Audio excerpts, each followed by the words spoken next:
Hello, welcome to Board Games with Niramas. I'm Joseph and I am here with Draco, of course, as usual. And we're going to talk about something that both me and Draco really like. We're going to go over our top 10 fantasy games. Now, this is in my series of top 10s. There's more to come, of course. And I have... this was a hard one to do. I have a bunch of easy ones like Eurogames and I think co-op games, solo games. Those will be pretty easy to do in some ways. But fantasy games, a bit trickier because, what is fantasy? The first thing I think about when you say fantasy, I'm thinking about orcs and hobbits and all that, Lord of the Rings, basically. But fantasy could be a lot of things, I guess. Fantasy, mythological things. Basically, it's everything supernatural that is not science fiction somehow. I guess, and then there's subcategories. I would say to fantasy you have the horror thing. So I didn't include Mansion of Madness or Arkham Horror the card game because they are sort of more horror style. I might do a horror list in the future. And what else is there? Yeah, I didn't include. I did include some mythology styles. You could say that that's a subcategory of its own, but I just love some of those games, so I did include some mythology style stuff, and there's some pure fantasy in here as well. So let's get started, and let's start with number 10.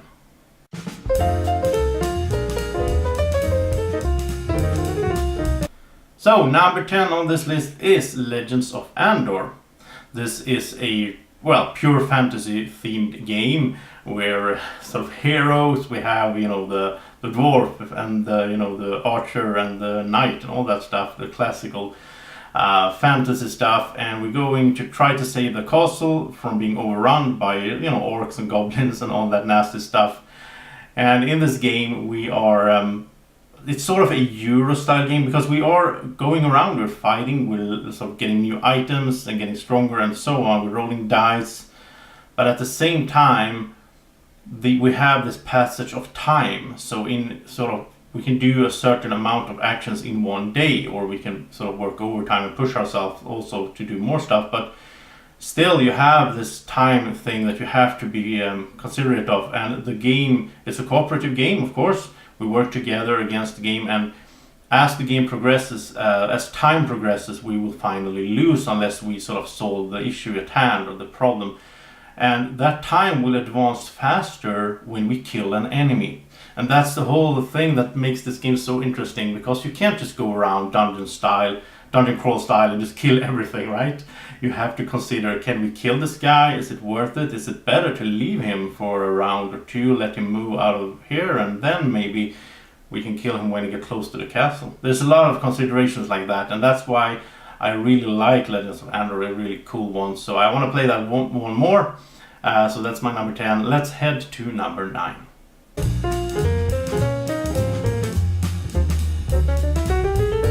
My number 9 is called Clank. Clank, a deck building adventure, I think it's called actually, if you have the subtitle. And it is a deck building adventure. It's basically the old classic Swedish game, Drakborgen, or Dungeon Quest as it was called later on, but we have it in a deck builder style. So you build your deck as you go, you buy better cards, new cards, you improve your deck as you go. But the deck doesn't just give you the money to get better cards and to fight monsters like in many games. It also has these little boots. And the boots make it possible for you on the board to move your little pawn around and get deeper and deeper into the dungeon and get better and better treasure, and then get out of there before the dragon, before the big bad dragon kills you, basically. Because the dragon will wake up and start, hitting you, spewing some fire on you and so on. So you need to get out of there. And this is really interesting, fun thing in this one as well. The artwork is awesome. The atmosphere is really the fantasy. Really nice one. And you can play it with families. You can play it with kids and so on. It's not that complicated, but it's really fun. And the thing in it is that if I go down there and I get a treasure, maybe not that good of a treasure, but I get one and I get out, then the time starts ticking for the other players, and they have to get out pretty fast because the dragon will attack them each round. When it's my turn, the dragon will attack them. So there's an element of tactics to that as well. And if someone dies, the same thing happens. So the game ends pretty soon after that. So you can get eliminated, but you don't have to sit and wait for the other ones to finish the game for that long. So that is Clank. I really like this one. There's a Clank in space. Maybe, I mean, it's not my. I really like the basic Clank with all the expansions, of course. There's like an Egypt expansion and an underwater one, and a new one coming as well here, the Gold and Silk. So Clank is my number 9. Let's head to number 8.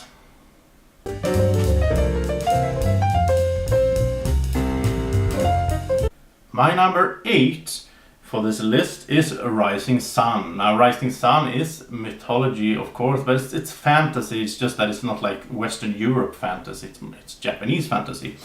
So it's a bit of different style of fantasy, I would say, for the theme, but there's a lot of, I mean, the theme is there, but I also love the mechanics in this game, because you have this system of making alliances, maybe break the alliances.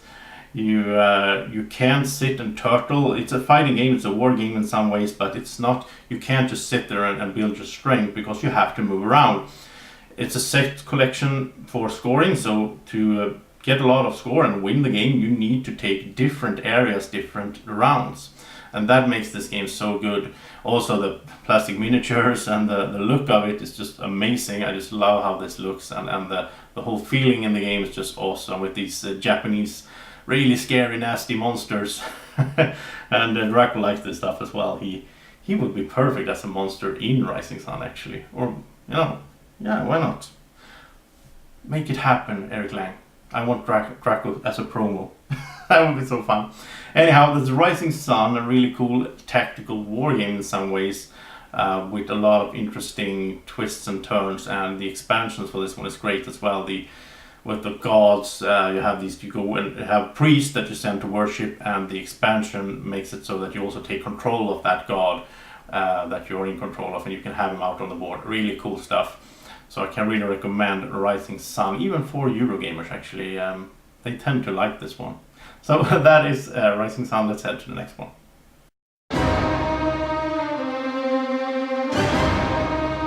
My number 7, we're back to classic fantasy, pretty generic, but still I like it, and I love Hero Realms. Hero Realms is a deck building game. It's really quick, and the base game is a 2-player game basically, where you fight each other and you try to kill the other guy before you die. You can heal yourself, you can do these combos with the cards, so you build your deck in a certain way depending on what strategy you want to use and how you want to attack the other one. But there's also an expansion, a really good one called Ruins for Thandor, that makes the game cooperatively, or you can play solo against sort of an adventure. You have an adventure book or a little booklet that step by step you're going through this storyline, which is really nice written as well, and you fight these different bosses, and you also have different obstacles you need to face. And yeah, Hero Realms really makes it into it's an experience to play that campaign. and playing it just, 2 players just against each other, that's really quick and fast, and it's like Star Realms before it, but Hero Realms I think is better. I like the fantasy theme better. I also think it's more clear. Also, you have these character packs that you should get. They're quite cheap. You can get, like, I think it's 5 different, with the different, like a ranger and a wizard and so on. And then you can play the wizard against the fighter and so on. You can get a lot of variation in there. And also a lot of variation for the Ruins of Thandor, the cooperative and solo play. So if you haven't, you can check out my videos for that as well. I'll put some links up. So that is my number 7, Hero Realms.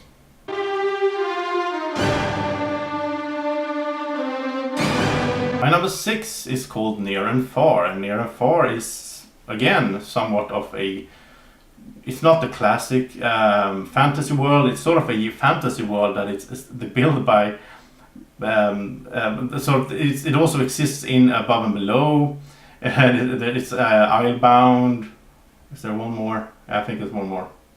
There's a few games that have this world of sort of it's really funny, some funny characters, and I like how they in Near 4 it's really Euro-ish, because you go to the town, you pick up stuff, you pick up crew, you get money, you need money to hire the crew, and you get better treasures and so on, and then you go out to doing the adventure on the adventure map, which is actually pages in the big book. Really cool stuff.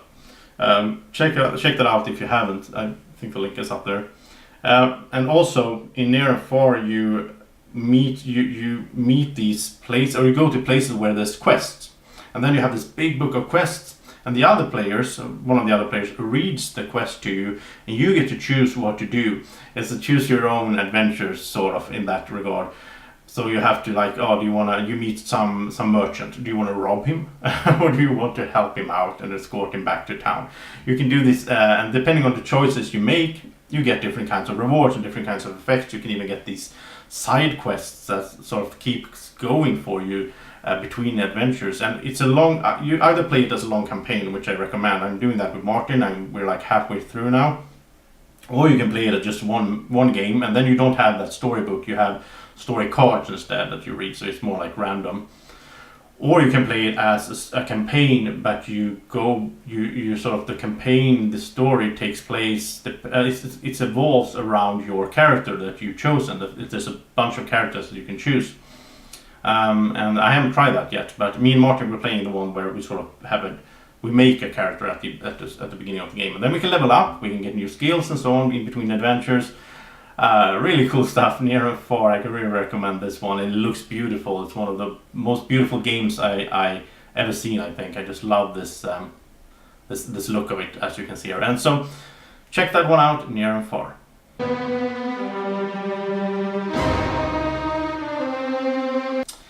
And so my number 5, and this game is actually should be higher on my list if we just go by mechanics and how I like the game. But now we're talking about fantasy, right? And so I try to implement both of those in that decision. And so my number 5 is Terra Mystica. And Terra Mystica is an awesome game. I love it. It's just the prequel to Gaia Project. This is my favorite game of all time. And it's great, but of course the fantasy theme in it is not that strong. As we've seen in Gaia Project, it could be space instead. So yeah, you're the hobbits, and the hobbits like to do some digging, and then you get points when you do the digging. It's not that heavy into theme, but it's a really cool game, really good one. I can really recommend it to you. It's an area, what should you call it? I don't know. You spread out on the map. You try to build your kingdom sort of, and as you build, you affect the other players. And you try to sort of block each other a bit, and you upgrade your buildings to make them stronger, get different effects and so on. And every round you get an income of resources, and then you use those resources to build and improve your kingdom. So it's really step-by-step, think ahead game, which I enjoy. So that is Terra Mystica, my number 5.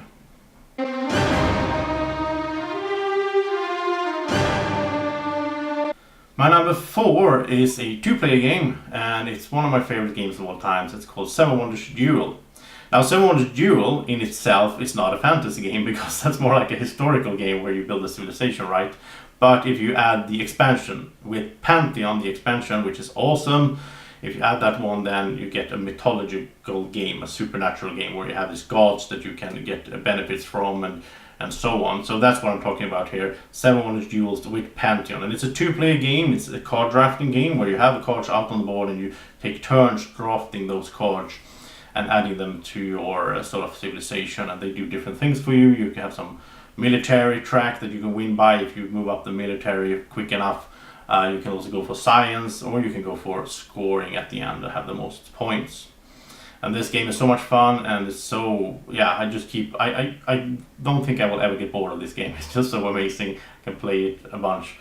And Seven Wonders Duel, it's my favorite. I mean, I think it's my favorite 2-player game as well. So I can really recommend it if you're playing a lot of 2-player settings.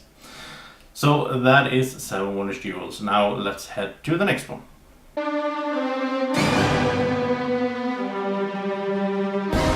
My number 3, now we're getting really hot here, and it's called Alchemists.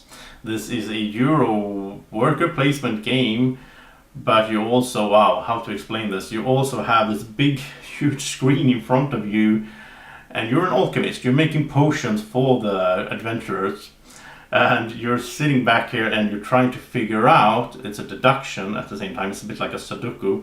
So you're trying to figure out what kind of things are in the ingredients. So like the feather, what does the feather have? What does it consist of?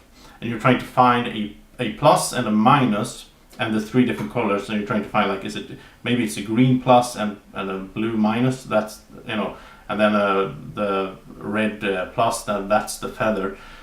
It sounds complicated, it's not really when you play it, but it's really fun. And that's why you have these screens, because you have to keep track behind the screens with these little tiles or dots. You keep track of what do you know at this point in time. I know that the feather is red plus, which means that it's not red minus, because it can't be both plus and minus at the same time, and that rules out some other options. So it's a deduction, and I like how my brain works, and it's like a Tetris style inside my brain where the pieces fit together, and suddenly I just realize, oh yeah, this is how it is. It's like a Sudoku. I like the stuff. And also in the base of it, it's a good worker placement game where you place your workers out on the map and you do different actions, you get money and so on, and you use the money to buy items that will help you out, and you have to try these potions out that you do. That's how you find out stuff about them, when you do trying them out, and you can do that on yourself or on an assistant, but maybe the potion will fail and you will get bad results. And how you try them out is interesting as well. This game uses an app, so you have your phone and you're scanning the cards to find out what they consist of, and the app knows the correct answer, and it's different every time you play. And you can do this like without the app if you have someone else that's not in the game setting this up. There's pieces for it in the game. You can set it up beforehand, and then everybody has to shout out and ask, what's this? It wouldn't work well. So you really want to use the app, and I really like how you implement apps or digital stuff into board games. I like that stuff. I'm all for that. That's awesome. I mean, we should use the modern technique, right? Not sit back and be a grumpy old man saying, oh, I want board gaming like it was in the 70s. I mean, why? There's good stuff out there. Let's use it. So, Alchemists, that's my number 3. I can really recommend it to anyone, really. It's so fun. And let's head to number 2.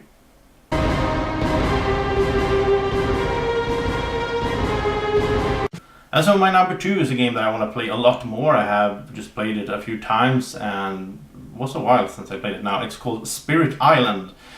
And this is an awesome game. It's a cooperative defend sort of this island from the evil invaders, basically settlers of Catan. They come to try to colonize your island, and you're the spirit of the island trying to protect it. So you're trying to help the natives of the island to drive off the invaders. And you do this by playing cards, a really cool card mechanic. You play a card, then you can't use it. You have to sort of do an action to get the cards back. You get these sort of power or energy that you can use to power up different cards, and you find these combinations. So this is actually a really complex game when you start getting into it, because if we're 2 players like me and Draco, I did the run through, you can check that out. It's really complicated when like Draco plays a few cards, then I should play cards and match his cards so we can work together, because we're going to be different spirits. We're going to have the same goal of defending the island. Really nice stuff, really looks nice components, and I just love everything about this game. Spirit Island, that's my number 2.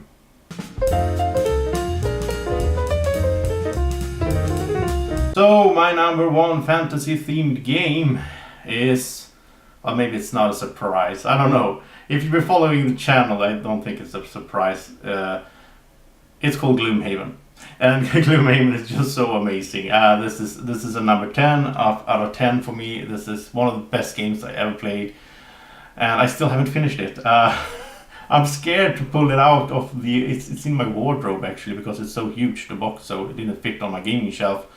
And I'm scared to pull it out, because if I do, I will just be sitting there for weeks. And but I want to finish it, because we're now at Essenspiel. There's a demo of the expansion, the Forgotten Circles expansion, that will take place after the Gloomhaven campaign, and so this will be released pretty soon, I guess. And by then I want to have Gloomhaven finished, so I can just pick up the expansion and start playing, because this is so amazing. I mean, the only downside perhaps to it is that it's a bit fiddly with all these putting out stuff, and I feel like a miniature gamer, like I have to make this terrain and all that stuff before I start playing. But I enjoy it so much. I play it solo, by the way. This I haven't played it multiplayer. A lot of people say it's good in multiplayer as well, like 2 or 3 players. But the card mechanic and all that, it's quite, I guess as a cooperative game, it would be really interesting, because then I don't know what the other guys are playing. When I'm playing solo, I'm using 3 characters myself, and so I know what I'm doing with all the characters. But at the same time, after an hour into the game, I'm so into the game and I'm so focused that I don't really know what this guy's doing, because he's doing his stuff and then this guy's doing this stuff. It's a lot to take in. Really nice stuff. And you go around in a dungeon crawl. I mean, classic dungeon crawl setting. That at the same time it's Euro mechanism. It's a card hand management mechanism, which I just love. I just love the stuff. It's pretty similar to Spirit Island actually. So it's no surprise there that I like both those games.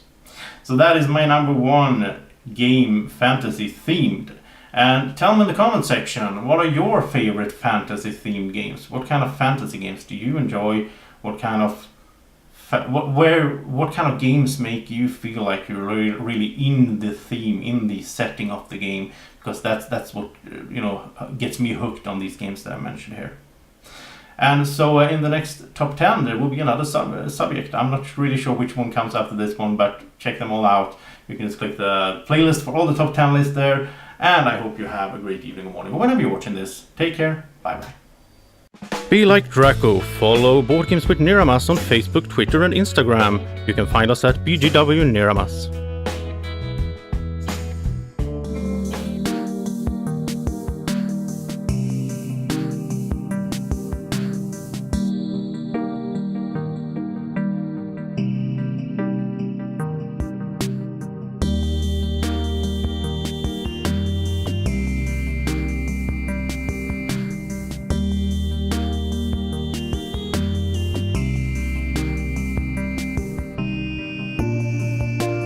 Board Games with Niramas is sponsored by Alara Games in Sweden.